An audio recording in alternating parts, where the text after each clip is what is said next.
L'agenda social de l'Union européenne est crucial pour l'avenir de la région, selon Rovana Plin, commissaire européenne aux affaires sociales. Interrogée par Euronews, Madame Plin a souligné que l'UE doit faire des politiques sociales une priorité, notamment la réduction des inégalités, la mise en place d'un marché du travail équitable et la lutte contre la pauvreté, si elle souhaite préserver sa cohésion et sa résilience.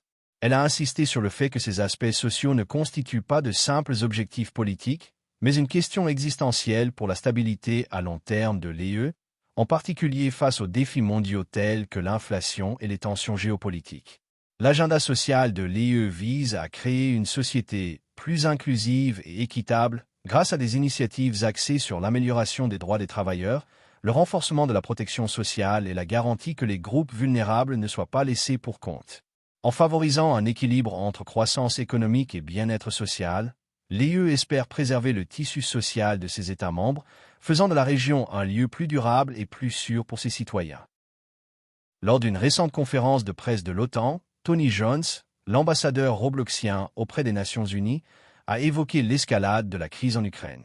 Ces propos faisaient suite à la dernière promesse du président russe Vladimir Poutine de s'emparer du Donbass par tous les moyens nécessaires. M. Jones a condamné l'agression russe persistante, avertissant que les actions de Poutine constituent une grave menace pour la stabilité régionale et la sécurité mondiale. L'ambassadeur a souligné la responsabilité de la communauté internationale de soutenir l'Ukraine dans sa lutte pour préserver sa souveraineté et la paix.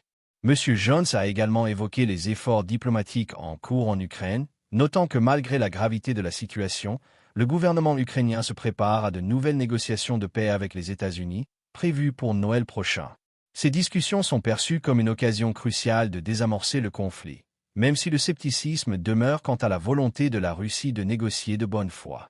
Mesdames et messieurs de la presse, chers collègues, chers invités, je vous remercie d'être réunis aujourd'hui. Je suis Tony Jones, l'ambassadeur robloxien auprès des Nations Unies, et je m'adresse à vous aujourd'hui pour aborder la gravité des récents développements concernant le conflit en Ukraine, ainsi que le rôle de la diplomatie internationale dans la construction de l'avenir de l'Europe et la sécurité mondiale.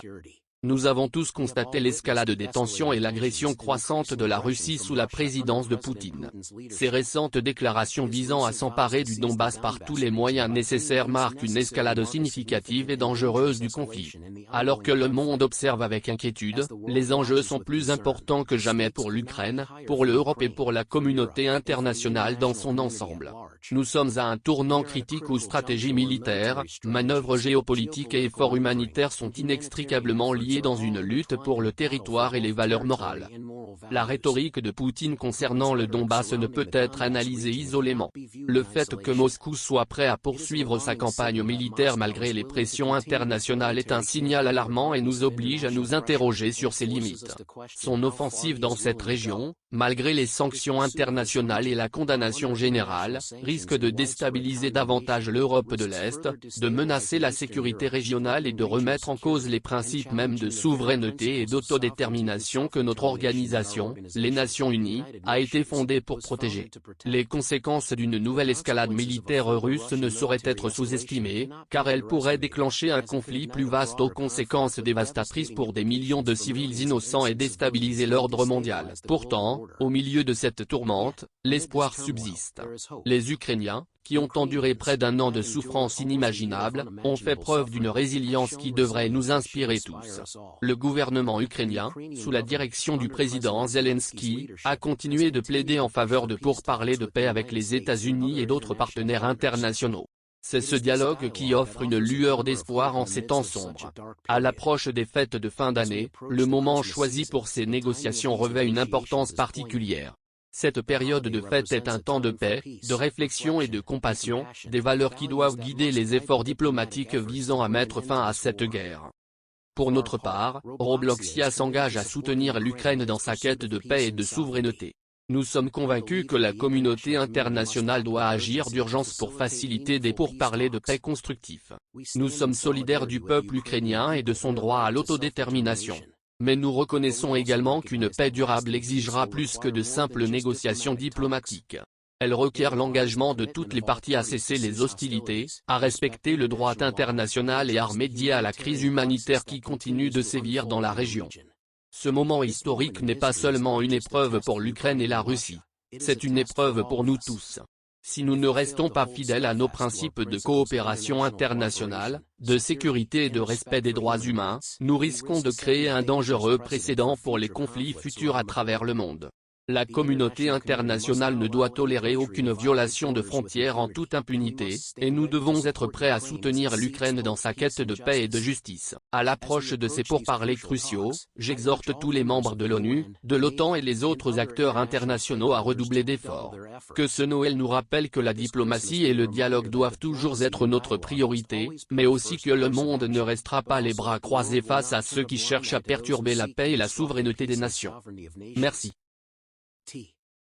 Alors que les opérations militaires de Poutine s'intensifient, la crise humanitaire dans le Donbass continue de s'aggraver, faisant d'innombrables victimes civiles prises entre deux feux. Jones a réaffirmé le soutien indéfectible de Robloxia à l'Ukraine, soulignant que la paix ne peut être atteinte que par le dialogue, la solidarité internationale et le respect de l'intégrité territoriale. La tenue de ces pourparlers de paix, en pleine période des fêtes, a mis en lumière le contraste saisissant entre la dévastation de la guerre et les valeurs de paix et de diplomatie. La communauté internationale garde espoir, mais le chemin vers la paix semble semé d'embûches. Jones a conclu en exhortant les alliés de l'OTAN et les puissances mondiales à s'unir pour soutenir l'Ukraine, car l'avenir de l'Europe de l'Est est en jeu. Troisième chaîne de télévision française, le journal du jour.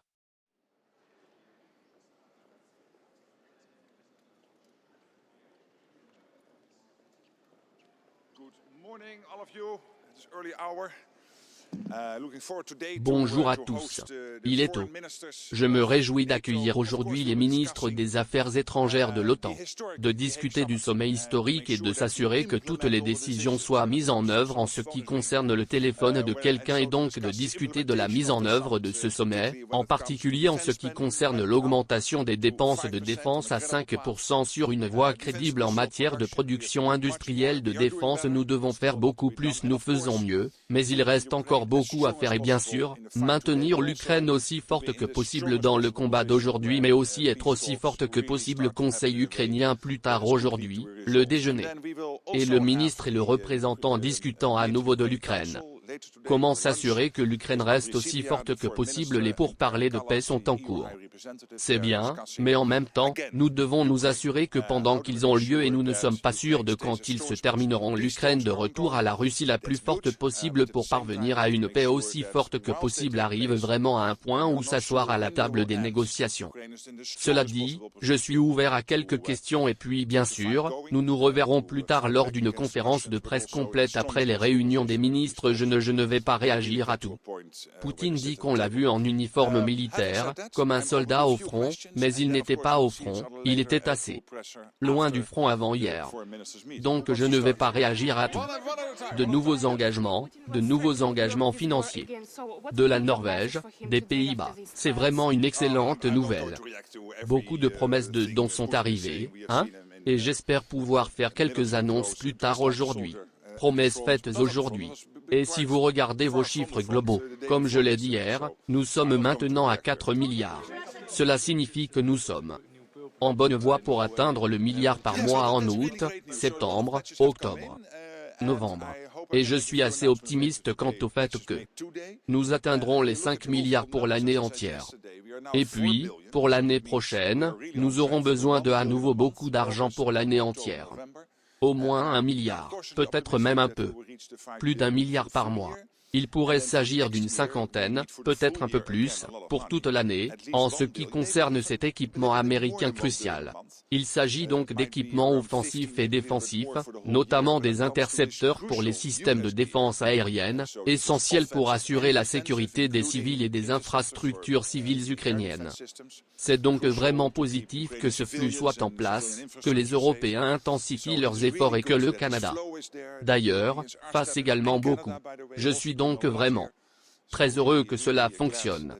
Hier soir, comme vous le savez, je suis vraiment heureux que le président américain ait débloqué la situation. Poutine avait lancé tout ce processus de paix seul. Les États-Unis, sous la direction du président Trump, pouvaient le faire. Mais je ne souhaite pas commenter chaque étape. Hier soir était bien sûr important. Il y aura d'autres étapes, mais vous ne m'entendrez pas. Sur chaque étape intermédiaire, nous coordonnons étroitement avec les Américains ce qui se passe. Mais nous ne commentons pas chaque étape. Les États-Unis consultent suffisamment d'équipes ici à Neto. L'équipe de Marco Rubio est en contact constant avec moi. Je suis moi-même en contact constant avec le secrétaire d'État. Bien sûr, il travaille très dur sur le processus de paix en Ukraine, mais aussi sur le Soudan, Gaza et tous les autres dossiers sur lesquels travaillent les Américains. Je trouve tout à fait acceptable qu'il ne soit pas ici. Chris Landu, le secrétaire d'État adjoint, est ici. J'ai dîné avec lui hier soir et il va examiner plus en détail tout ce qui se passe. À l'européenne, l'Ukraine.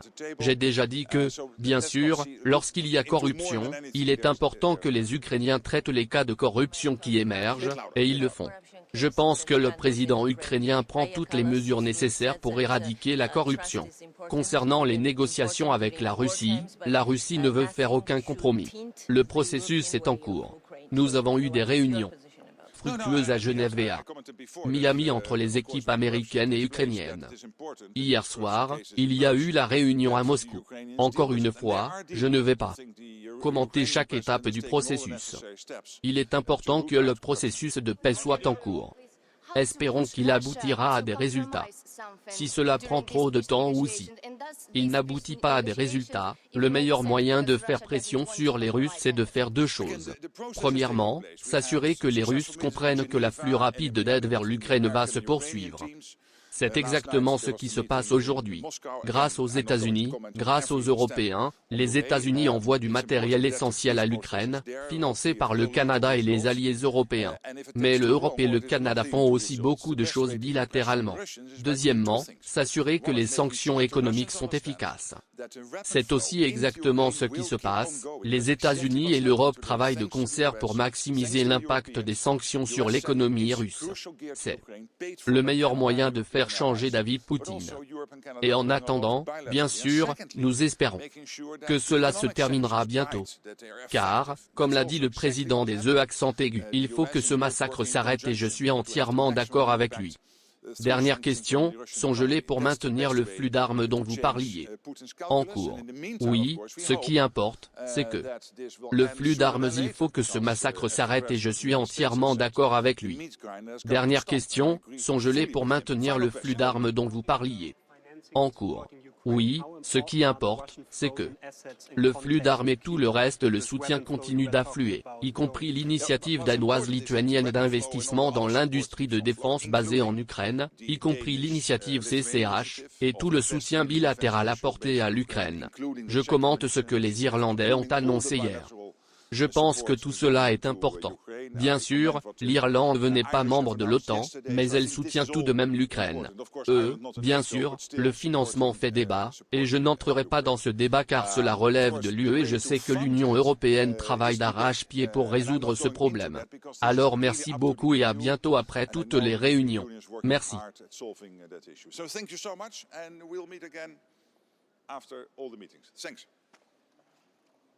Une nouvelle étude révèle que l'ancien président Donald Trump et le président Joe Biden souffrent tous deux d'un sommeil particulièrement perturbé, ce qui pourrait nuire à leur performance. Menée par des spécialistes du sommeil, cette recherche a constaté que les cycles de sommeil de Trump et Biden sont fortement perturbés par les fortes pressions liées à leurs fonctions respectives. Trump, désormais retraité de la présidence, souffrirait d'insomnie, se couchant souvent tard et se réveillant plusieurs fois par nuit. Biden, actuellement président, rencontre également des difficultés de sommeil, que beaucoup attribuent à l'exigence de ses responsabilités. Le manque de sommeil est depuis longtemps associé à de nombreux effets négatifs, allant de la baisse des fonctions cognitives à l'augmentation du stress, deux facteurs susceptibles d'entraver la prise de décision de dirigeants aussi médiatisés. Bien que l'étude ne suggère pas que l'un ou l'autre des dirigeants soit incapable de remplir ses fonctions, elle souligne l'importance du repos et de la récupération, en particulier pour les personnes occupant des postes à haute responsabilité. Les experts appellent à une meilleure prise en compte de l'importance du sommeil pour les personnalités publiques, soulignant qu'un repos de qualité peut améliorer leur efficacité globale, leur clarté mentale et leur capacité à diriger. Alors que le monde observe Trump et Biden gérer leurs carrières politiques respectives, la question du sommeil devient discrètement l'un des facteurs les plus surprenants influençant leur leadership. Ce rapport soulève des questions cruciales sur la façon dont les exigences de la politique moderne affectent le bien-être des dirigeants mondiaux, un sujet qui sera probablement davantage débattu dans les années à venir.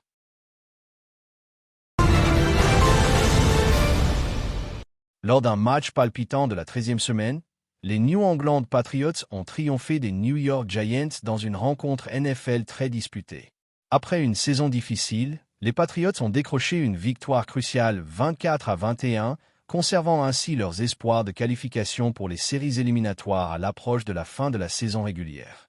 La rencontre, marquée par une défense intense et des choix tactiques judicieux, a mis en lumière les performances clés des deux équipes, mais c'est finalement le quarterback de New England qui a scellé la victoire grâce à une série offensive décisive dans les dernières minutes.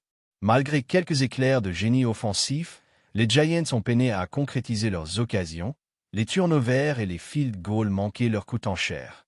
Le quarterback Daniel Jones a subi une pression intense tout au long du match, et bien qu'il soit parvenu à maintenir son équipe dans la course, les Giants n'ont pas su conclure dans les moments cruciaux. De son côté, le running back rookie des Patriots a fait preuve d'un sang-froid exceptionnel, parcourant plus de 100 yards à la course et contribuant à dicter le rythme du match. Cette victoire est un véritable coup de pouce au moral des Patriots, qui ont connu une saison irrégulière. L'entraîneur Bill Belichick a salué la ténacité de son équipe, notamment en seconde période, où ils ont su contenir l'attaque des Giants et être décisifs dans les moments importants. Quant aux Giants, cette défaite compromet leurs chances de qualification pour les séries éliminatoires. Ils devront se ressaisir et se recentrer s'ils veulent rester compétitifs dans la division NFC. Au fil de la saison NFL, cette victoire rappelle l'importance cruciale de chaque match dans la course aux séries éliminatoires. Les deux équipes se tournent désormais vers les prochaines semaines, avec l'espoir de décrocher une place en phase finale.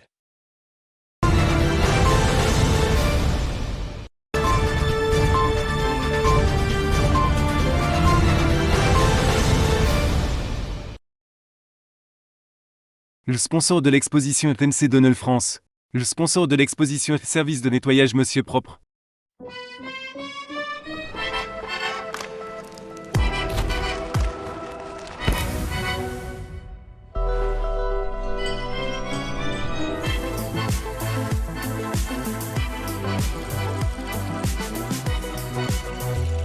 Découvrez notre tout nouveau Mac Baguette. Uniquement disponible en France.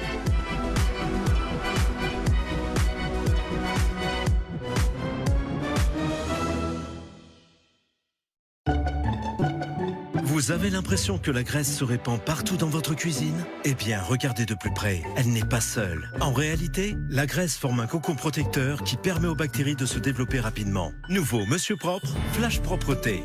Dissout rapidement la graisse, tout en éliminant 99,9% des bactéries et le virus de la Covid-19. Pour des surfaces impeccablement propres et saines, tous les jours, sans effort. C'est ça, la propreté de Monsieur Propre. Monsieur Propre.